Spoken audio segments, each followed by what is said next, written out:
안녕하세요. 보현TV 북리뷰. 오늘은 풍석 서유구의 임원경제지 16지 중에 향례지를 소개하겠습니다.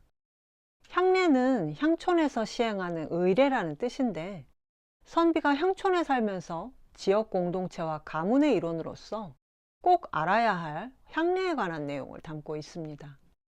의례나 향례하면 뭔가 재미가 없을 것 같은 아우라가 마구마구 풍기는데, 실제로 저도 여지껏 읽었던 임원경제지 중에 가장 힘들게 읽었습니다. 그런데 이 권에 나오는 상례 부분을 읽다가 저도 모르게 눈물을 흘렸습니다. 지금은 없어지고 안 해도 되는 다른 의례들에 비해서 상례만은 여전히 우리 삶에 있어서 굉장히 중요한 부분이라는 게 실감이 났는데요. 여러분은 어떻게 느끼실지 내용을 끝까지 봐주시기 바랍니다. 향례지의 내용은 서유구가 정조 시기에 규장각에서 편찬 사업을 했던 것과 밀접한 관련이 있습니다.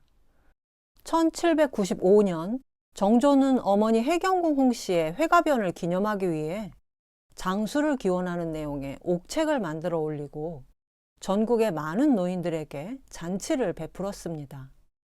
이때 열렸던 잔치는 전국적인 규모였는데, 판소리 심청가에서 심청이가 아버지를 다시 만나게 되는 잔치가 바로 해경궁 홍씨의 회가변을 모티브로 했다고 합니다. 정조는 이 회가변을 계기로 향례를 부흥시키기 위해 규장각의 명에 역대 향음의식을 모아 책으로 만들게 했고, 이때 서유구가 편찬한 향례 하편이 인쇄돼 전국에 반포됐습니다.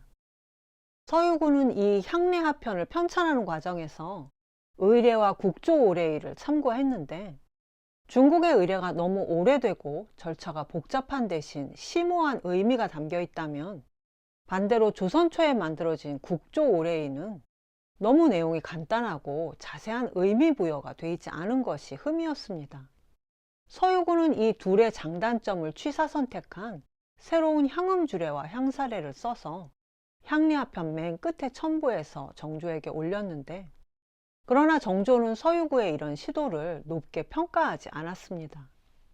고례를 복원할 수 없을 바에는 차라리 조선에서 이미 행한 의례제도를 그대로 쓰는 게 낫다. 그러면 옛 법도를 따르는 뜻이라도 잃지 않을 것인데 어찌 구태여 고치려 하겠는가. 정조는 고례를 복원한다는 명분도 없이 국조 오례의를 버리고 자신에 대해 새로운 의례를 정하는 것에 부담을 느꼈던 건데요. 그러나 폐기하기에는 아깝다는 신하들의 의견에 따라 서유구에게 지금의 임금은 훌륭한 솜씨를 지닌 이가 홀로 고민한 마음을 알지 못하겠으니 가져다가 너의 문집에나 실어 후세에 알아줄 사람을 기다리라, 이렇게 말했습니다.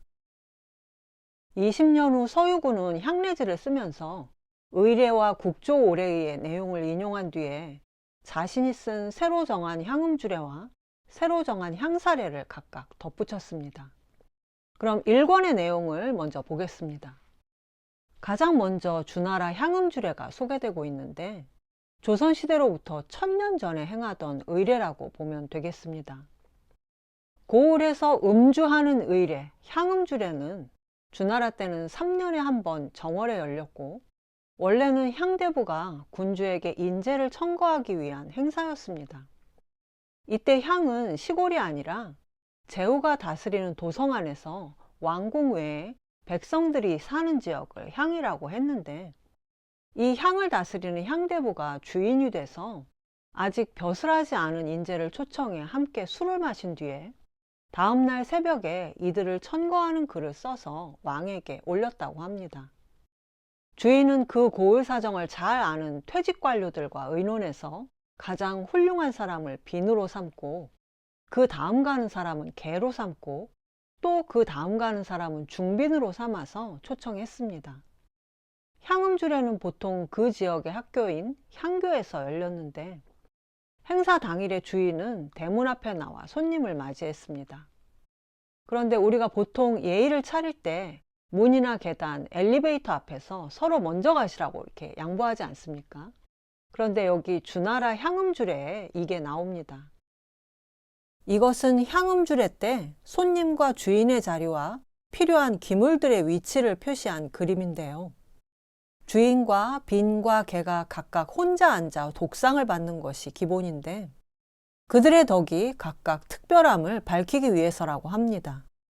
맞잡은 손을 밖으로 미는 인사를 읍이라고 하는데 이미 대문 앞에서부터 마당을 통과하기까지 서로 몇 번씩 읍을 나눴지만 당 앞에 도착해 주인은 동쪽 계단으로 빈은 서쪽 계단으로 오르기 전에 서로 먼저 올라가라고 3번씩 권하고 사양해야 합니다.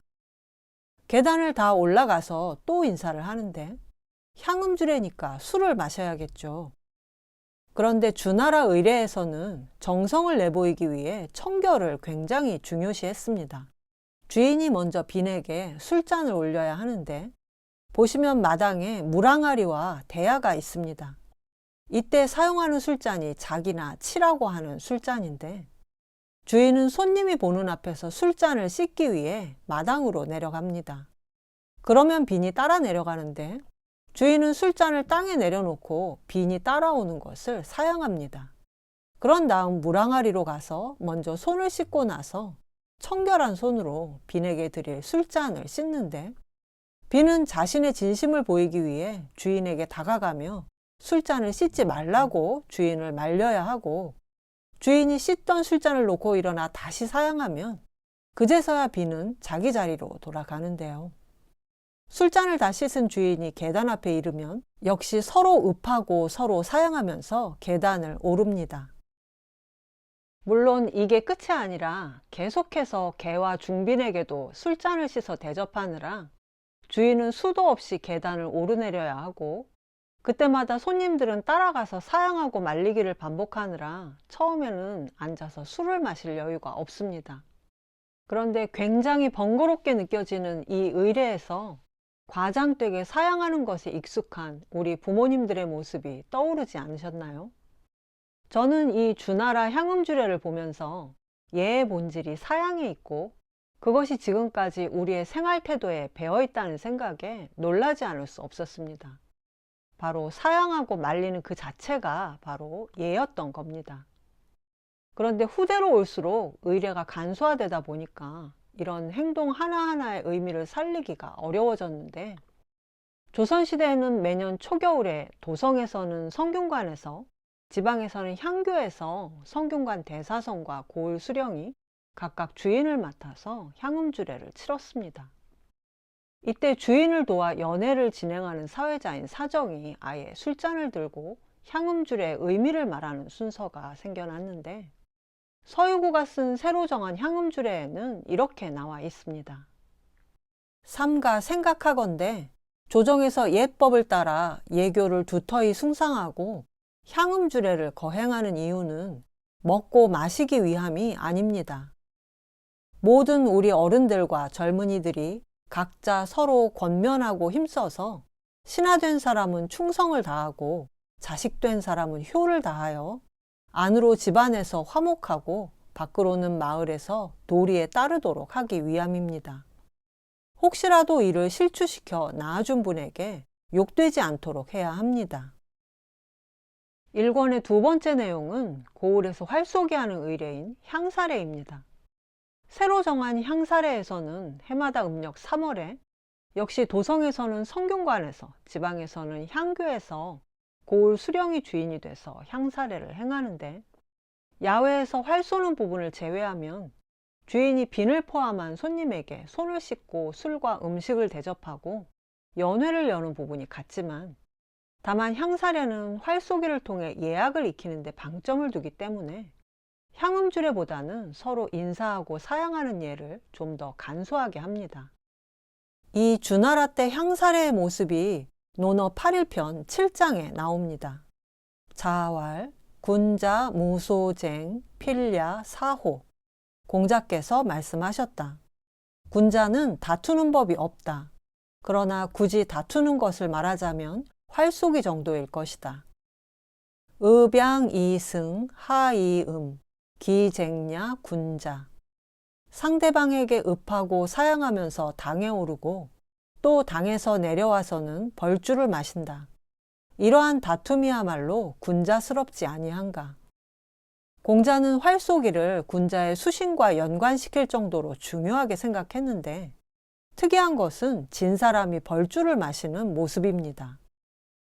향사래에 초대된 빈은 그 지역에서 인망이 있는 사람인데 그 빈의 제자들이 활을 쏘기 위해 2명씩 짝을 짓는 것을 사무라고 합니다. 2명씩 3팀이 활 쏘는 대결을 하는 것이죠. 이 사무가 각각 4발의 화살을 받아서 3발은 허리춤에 차고 1발씩 쏜 뒤 진 사람은 술을 마셔야 했는데 하필 진 사람이 마시는 술이라 벌주라고 표현했지만 한 잔 마시고 힘내라는 의미였다고 합니다. 향내지 1권의 3번째 부분은 향촌의 자치규약, 향약인데 우리나라에서는 이황과 이의에 의해 본격적으로 실시됐던 향약의 기원은 주나라가 아닙니다. 북송 말기 섬서성 남전현에 살았던 여대충, 여대방, 여대균, 여대림 이 4형제가 최초로 실시한 것이 여씨 향약인데 서유구는 향내지에서 주의가 증보하고 가감한 증손 여씨 향약의 내용을 소개하고 있습니다. 이 향약의 4가지 규칙은 여러분도 많이 들어보셨을 겁니다.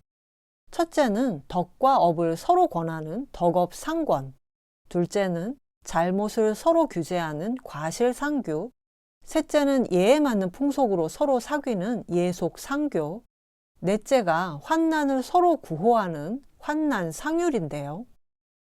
나이 많고 덕 있는 사람 중에 향약의 총 책임자인 도약정 1명과 부약정 2명을 두었고 회원들이 1명씩 돌아가면서 직월이라는 간사를 맡아서 매월 1일에 열리는 모임을 준비했습니다.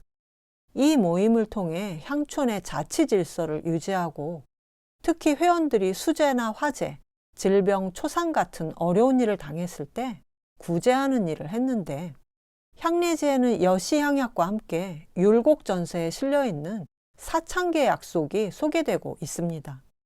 사창계 약속은 중국의 향약과 조선에서 오래전부터 이어져 온 사회규약을 접목시킨 것으로 사창은 조선시대 지방에 설치한 공물 대여기관으로 향촌 자체의 빈민구호기관의 성격을 가지고 있습니다. 사창계는 계원끼리 상부상조는 물론 서로 잘못을 규제하고 더 나아가 상과 벌을 주기도 했던 향촌 자치규약입니다. 지금도 상부상조를 위한 계의 형태가 아직도 우리 사회에 남아있는데 계모임뿐 아니라 종교단체나 직장의 부서 단위에도 구성원들끼리 상부상조하는 기능이 어느 정도는 있다고 생각됩니다. 향내지 2권은 앞부분에 관례와 혼례가 나옵니다.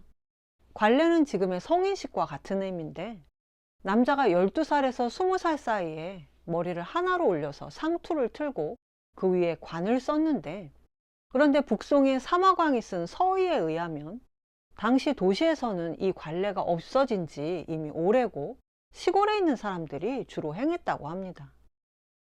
집안의 주인이 자식에게 관을 씌워줄 빈을 초청해서 3가지 관을 씌우고 성인이 돼서 갖는 이름인 자를 주는 행사인데 조선시대에는 갓과 사무 그리고 복두를 차례로 썼습니다. 여기서 제 눈에 띈 것은 관례 날짜를 정할 때 반드시 시초점이나 백요점 같은 점을 쳤다는 겁니다. 시초점은 주로 주역점을 칠 때 사용했고 백요점은 대나무 뿌리를 쪼갠 것을 던져서 치는 점인데 백요점을 치는 방법은 날짜를 정해놓고 쟁반 위에 던졌을 때 하나는 위를 향하고 하나는 아래를 향하면 길조고 모두 위를 향하면 보통이고 모두 아래를 향하면 흉조인데 물론 동전 2개를 던져서 할 수도 있다고 합니다. 뒤에 혼례 날짜를 정할 때도 이런 식으로 점을 친다는 말이 나오는 걸 보면 점은 유교 이전부터 있어온 인류의 오랜 전통 문화면서 유교 문화에서도 매우 중요한 부분이었다는 것을 알 수 있는데요. 유교 경전 주역만 해도 주자는 주역을 기본적으로 점치는 책으로 봤지만 주역의 궤상을 통해 우주의 생성과 변화의 원리를 알고 이를 바탕으로 인간의 기륭을 예측할 수 있다고 봤습니다. 한편 사마광에 의하면 당시에는 남자뿐 아니라 여자들도 관례를 올렸다고 합니다.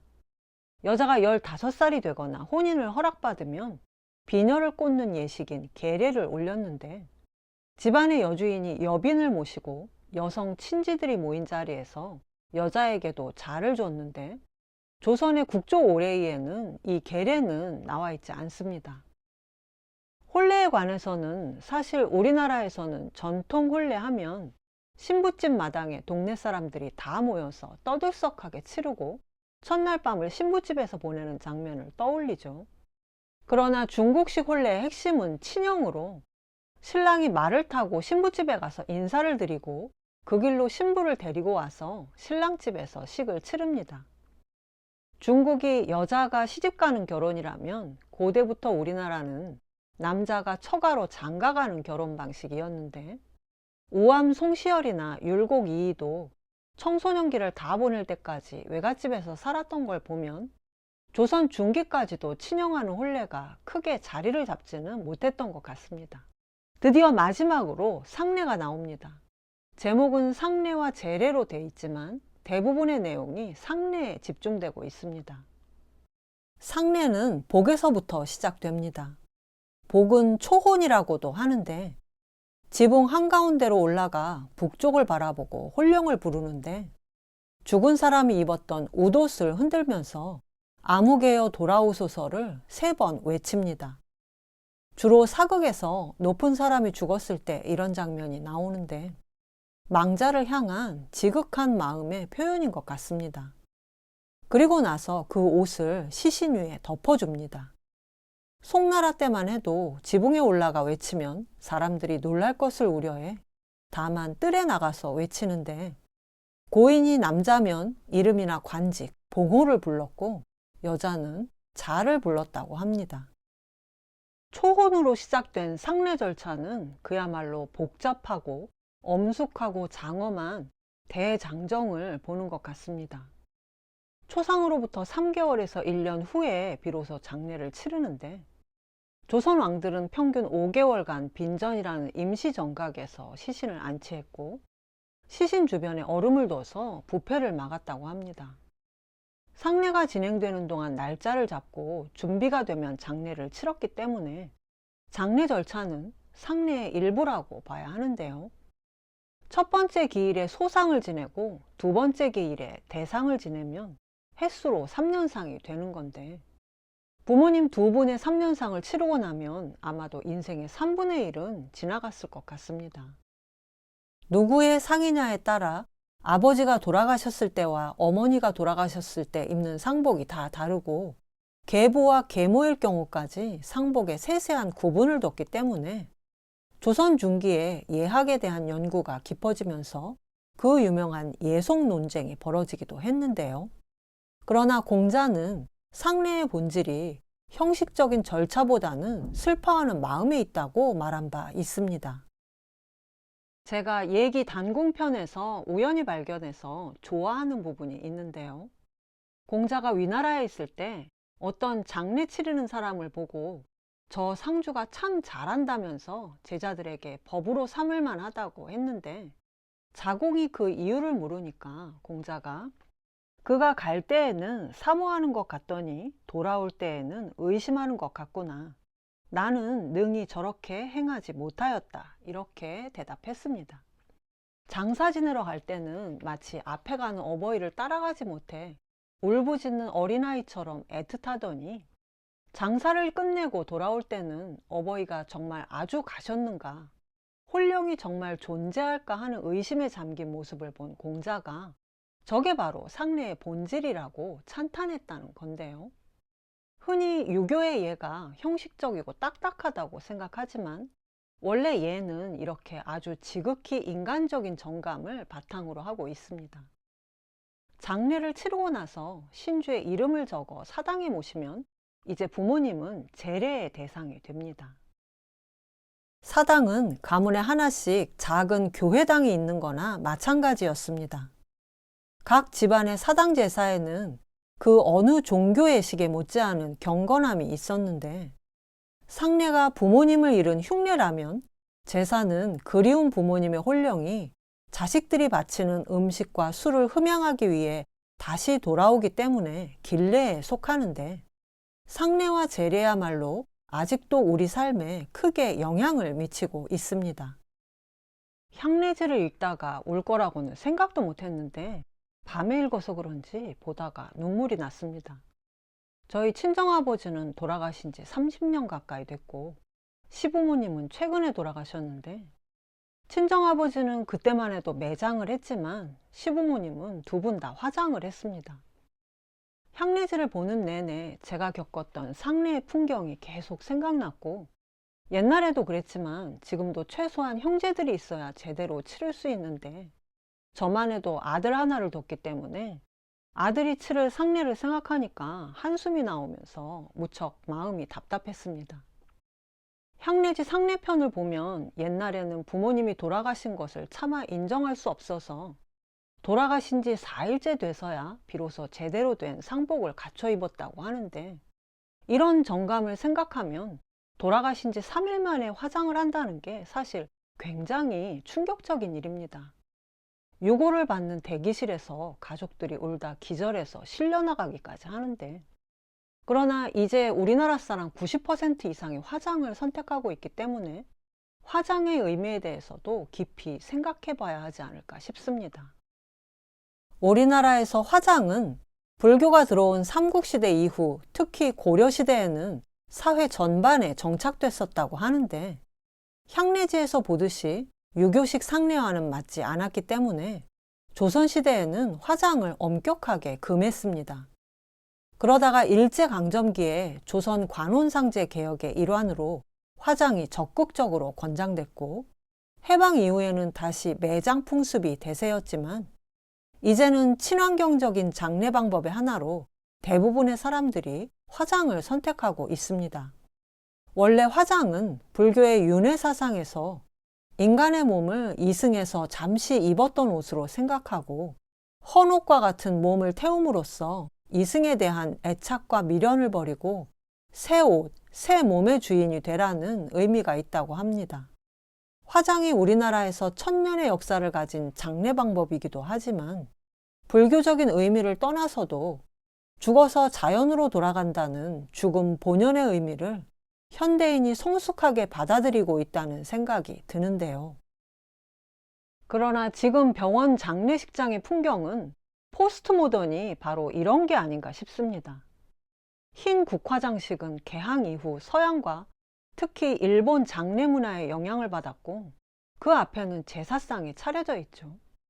옷은 남자는 양복을 입고 여자는 개량한복을 입는데, 남자 쪽 색깔에 맞추다 보니 여자가 흰색이 아닌 검은색 한복을 입습니다.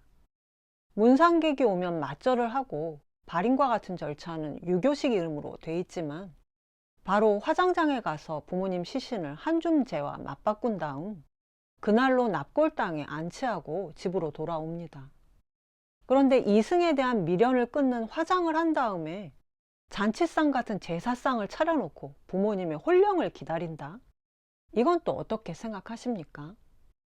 동학의 2대 교조 해월 최시영 선생은 앞으로 일체의 의식에 청수 한 그릇만 사용하는 날이 있으리라고 선언하고, 1897년에 이미 일체의 유교식 제사를 폐지하신 바 있습니다. 또 유교에서는 조상의 혼령이 제삿날 찾아온다고 생각해서 위패를 모신 쪽을 향해 밥상을 차리지만, 조상의 혼령은 그 자손인 나에게 깃들어 있기 때문에 내가 곧 귀신이라는 마음으로 향화 설위, 나를 위해 제사상을 차리라는 말씀도 하셨는데요. 이 향화 설위와 청수 한 그릇의 제사야말로 21세기 상례에 맞는 21세기 제사 방식이 아닌가 생각됩니다. 저는 이 향례지를 읽으면서 이렇게 여러 가지 이런저런 생각을 해보게 됐는데요. 여러분께서도 향례지를 통해 여러 가지 생각을 해보시면 좋을 것 같습니다. 이것으로 임원경제지 향례지 소개를 모두 마치겠습니다.